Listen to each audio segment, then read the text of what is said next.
No one was drunk at that phone call. I see you. All right, well, see, that's You're lying. You're a liar, and this is why I don't with you. Ooh, and I ooh. What the have I done to you for you to lie on me? Shut up. First of all, Shut up. Don't cry. No, don't cry. Don't cry. She wanted the drama so bad. Now it's in the house and you're crying. Whatever. You can cry till the cows come home. I don't give a What's up, y'all? It's Brian Keith, and I'm back with another video. Today, we'll be talking about the Real Housewives of Potomac, Season 9, Episode 4. And, throughout the whole episode, it was really good. I really just have comments for Jacqueline, to be honest. Because, Jacqueline, you over here wanted the drama in the house. You wanted all this drama. You wanted to be, you know, kiki at Karen's expense. But now you're going to sit here after you got the drama, and now that the drama's here, now you want to start crying. It doesn't make sense. But y'all like, comment, subscribe. Let's get into the video. Let me check my shit real quick. Hotter than the fire coming out my flaming lips. You wanna play with me? You can't play in me. On the playground, bitch, you can't play with me.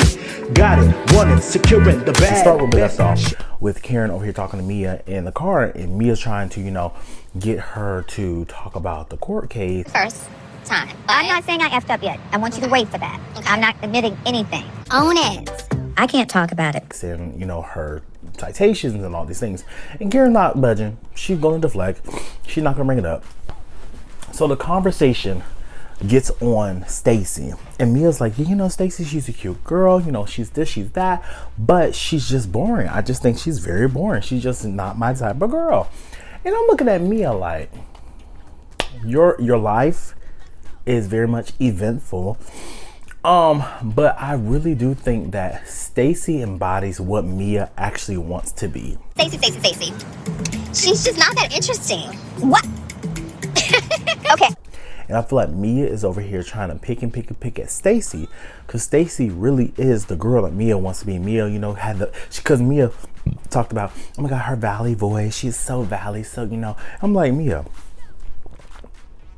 you have the same valley voice. So, you know, in the other car, we hear a little bit of backstory with Jazzy, Ashley, and Kiana, and they're talking about, you know, their men, and about, you know, Kiana's talking about, yeah, you know, my man said I'm his employee, and I'm like, I mean the executive, blah blah blah blah blah.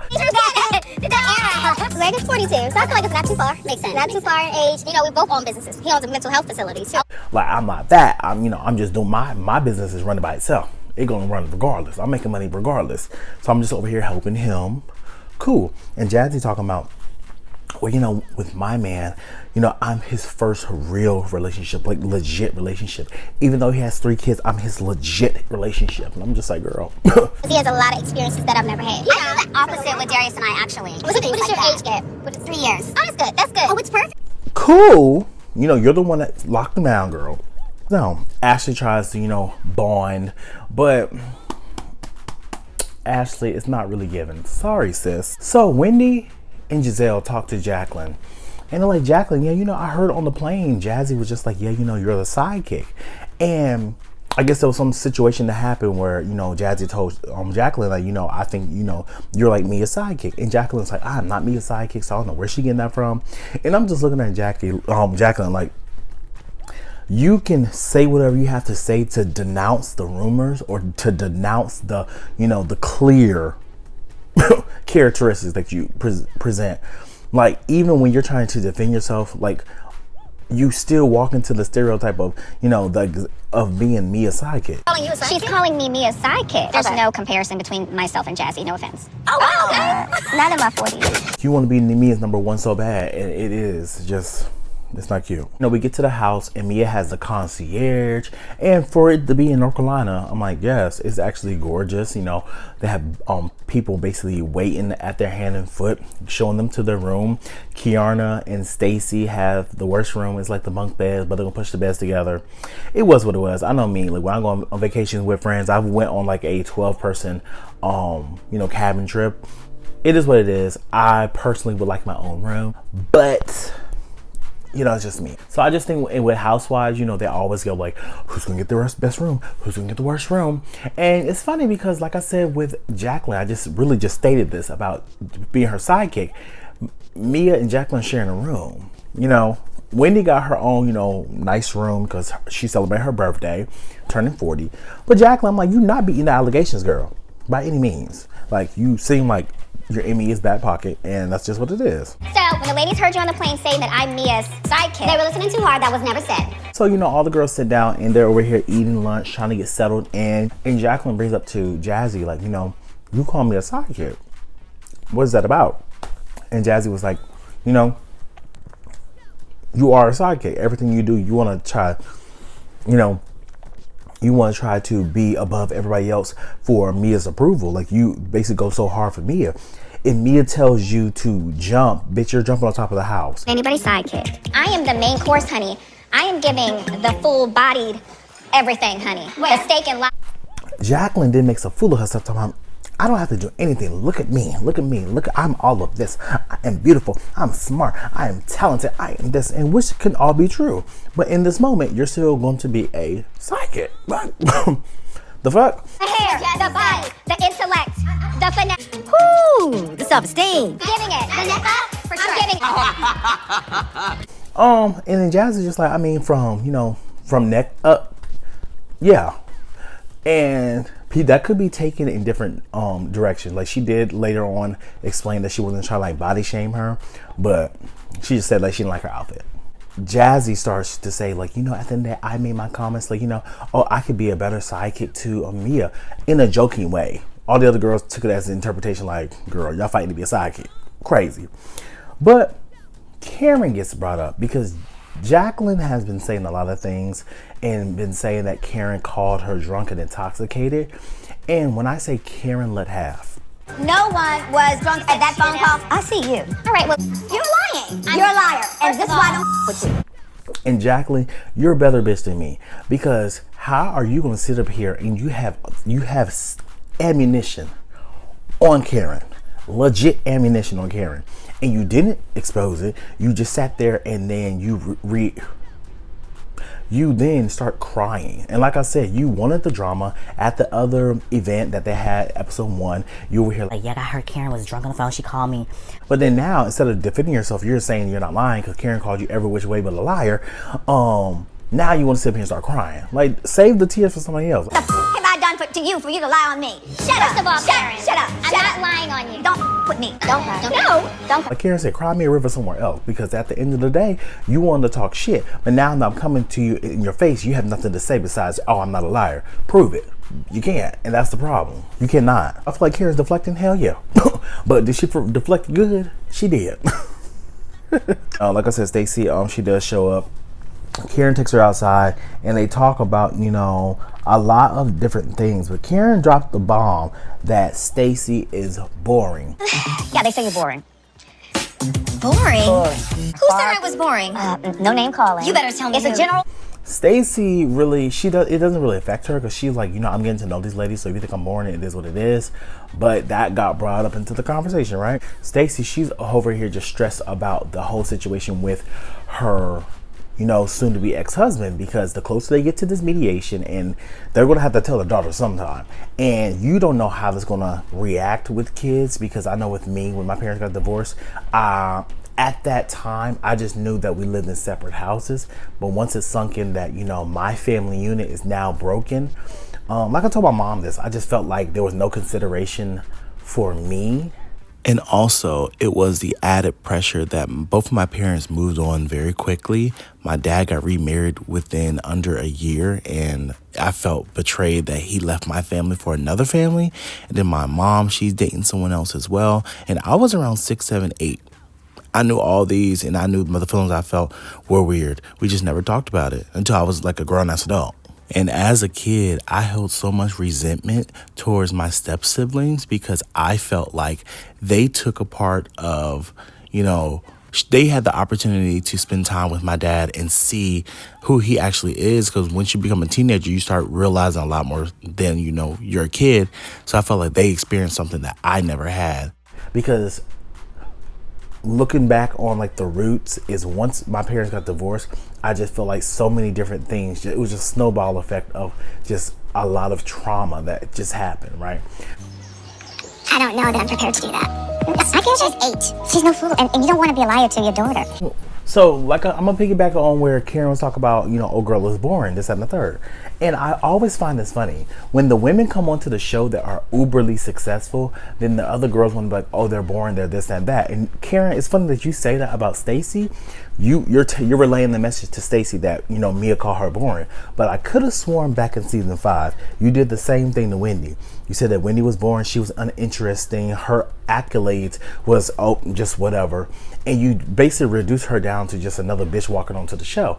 And Wendy was not. She had 4 degrees. She's a professor at Johns Hopkins University. She's a tenure professor. She is a news commentator. Like, there were so many different things that, you know, people want to reduce these girls down to, and that's just not what it was. So Mia coming on saying, oh, well, you know, Stacey, she's just boring, she's just blasé. She can be all that, but you don't even know her enough and haven't even had a one-on-one with her to sit there and try to get to know who she is and the facets of her personality. You don't know. And first of all, with Mia, it's like you're going to be interested anyway, because damn near Mia is ghetto. Christian, I think that if you are picking this up, what a wonderful way to stay close to God every time you look at that beautiful cross. Mia is ghetto, girl. All the girls go out. Mia's like, you know, I'm gonna have you guys go out on the water. It's gonna be so nice. Let's go out on the water. So, you know, we see it's basically section off. It's like the new girls and, you know, the OGs. So close with. Me and Ashley, of course, very interesting situation. Did Ashley ever apologize for her role and everything? So the new girls, Kiana, Jazzy, and Stacey, they're already talking about, you know, everything that goes on. And the whole situation with Ashley is brought up because Ashley is messy. And that get brought up, and Kiana is basically just saying, like, you know what, when it comes to Ashley, I hold her at arm's reach because she basically threw me under the bus. She over here, when it comes to Deborah, Ashley invited Deborah. Deborah said that she asked Ashley could she go talk. Deborah went over and talked to the situation, and everything unfolded how it unfolded. I feel like Ashley is the queen of the aftermath apologies. Did you press charges? Oh yeah, DC press charges against her. That's an assault with a deadly weapon. So she just felt like it wasn't any type of care, or she just thought that Ashley was the queen of the aftermath apologies. So Stacey then comes, and she's just saying, like, you know, for Ashley just to go around and just start telling my business, but it's my business to tell. You don't need to speak on my behalf. You don't need to tell anybody else that. And then all of a sudden, I said he's a friend. I didn't say, oh, she's getting a divorce and she's getting up under a new man. I didn't say that. Stop saying that. Ashley hears that. She's like, Stacey, at the end of the day, I didn't tell your business, so stop saying that. And I'm just like, y'all look really good, because Ashley couldn't tell me shit. Because I'm like, Ashley, there's so many things we can really gather Ashley about. Ashley, what's going on with you and your husband? Yeah, what's going on with you and your finance? Yeah, because I don't think you'll be able to pay for that house, but to each his own. She doesn't want her ex-husband to potentially hear about this new best friend, love interest, whatever you want to call it. I don't want to forget Mia over here talking about her relationship with Gordon, and she's trying to paint Gordon as this hopeless, you know, destitute type of man. And I just feel like I don't get the end goal. It's like, Mia, you want to be with Ink, you want to be with that man, be with that man. Why are we constantly bringing up Gordon to degrade and bring him down? Yeah. You know, signs of manic is like he likes excessive spending. You know, like he would want to buy cars all cash. He bought my G-Wagon all cash. So after Ashley, you know, said what she said, the girls reconvened over together on the boat on the other end with OGs, and she just basically told her, like, you know what, I felt like, you know, I love this man so much, and I feel like by you bringing him up in that way, you reduced him to just another person when I really love this person. And my whole thing is this: she tells everybody that she's intimate with him, but then she says that they're not physically intimate, and a lot of the, you know, light bulbs are flickering, and I'm just looking like, I don't want to accuse nobody or, you know, question someone's sexuality. That's never been me. I understand it because all throughout high school, middle school, elementary school, people are like, are you gay? Are you gay? Are you gay? I get it. TJ does give me, you know, one of the girls. I don't know, but he does give me one of the girls, you know, just none of my business. But she did say last episode that he wants to be intimate with his wife, but he has been intimate with other partners. It's the verbiage. Partners could mean anything. He wants to be, you know, intimate with his wife. It's very clear. That's very clear. That's very open to interpretation. All the girls sit down and they go out for dinner at the house. Hold on. All the girls go out for dinner at the house, and it's really nice. One I think her name is Dom, put together the whole event for Mia. Mia brings her friends in as well. And I'm not getting it in return. Okay. I do want to address your dad's event. I needed my friends with me too that day. Giselle then brings up to Karen, and low-key, I ain't gonna hold you, I feel like Giselle let Karen off very, very, very light. Because Giselle just like, Karen, you know, you over here, I want to talk to you. I want to talk to you because Wendy said don't do it on her birthday. Giselle's about to leave because she got to go cap and gown ceremony with her daughters and back in Maryland. So she basically tells Karen, like, you know, you knew what you were doing when I asked you, are you going to be doing anything for, you know, my event?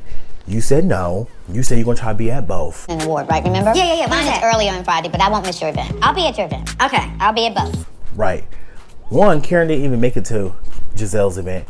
And two, Karen, you was being petty as fuck. There's no possible way you can say you weren't. I took every measure to make sure that the girls knew that they should attend both. Giselle gave her a pass. She was like, you know what, at the end of the day, we just need to get over this. We talked it out. It is cool. And it's just so funny. I just feel like this whole transformation of Giselle just getting over things is so funny. Because when it was Candace, oh girl, we can't get over it. Even though I accuse your husband of stuff. But to Giselle. However, I do not take responsibility for your behavior. Karen, You stop better than talking that. about I raised you behavior. better than that. No, you have not. But moving forward, So, like I said, at the end of the episode, Mia's friends come in, and I think one of her friends is Joy. They're over here having a good time, eating their food, you know, they're kikiing. Mia's talking about feet and mouths. Getting married to G. Like, I was helping her shop for like wedding. Okay. Yeah, I knew Mia before she had G. Like in the Honda Civic. I will not. Will you get out? You It then brings up a conversation about Karen over here butt dialing her and Joy and basically saying something. I looked in the sneak peek and basically it was basically saying that, oh, the girls think I'm with Ray, but I'm not. I'm trying to allude to the fact that she's cheating. I mean, this happened 3 years ago. I'm like, girl, we bring it up now. I felt there could have been plenty of other times you could have brought it up, like season what? I don't know, maybe 6, 7 when y'all were actually beefing. Who knows? Mia is very much an opportunist, and she just, I don't even believe half the shit that Mia be saying because she is a liar, a proven liar at this point. When you left, you butt dialed us. you did in fact. And you said. But y'all, Potomac is definitely good. I definitely miss Candace. Seeing her, you know, progress within her, you know, her pregnancy. I'm excited for her, and hopefully she'll come back next season. We'll see. But y'all, like, comment, subscribe, and I'll see you guys next video. Peace. Brian Keith, LG, Black Butte. Bet you didn't know we the Holy Trinity. Now let a God stop a dollar, break your head here. Step into the room and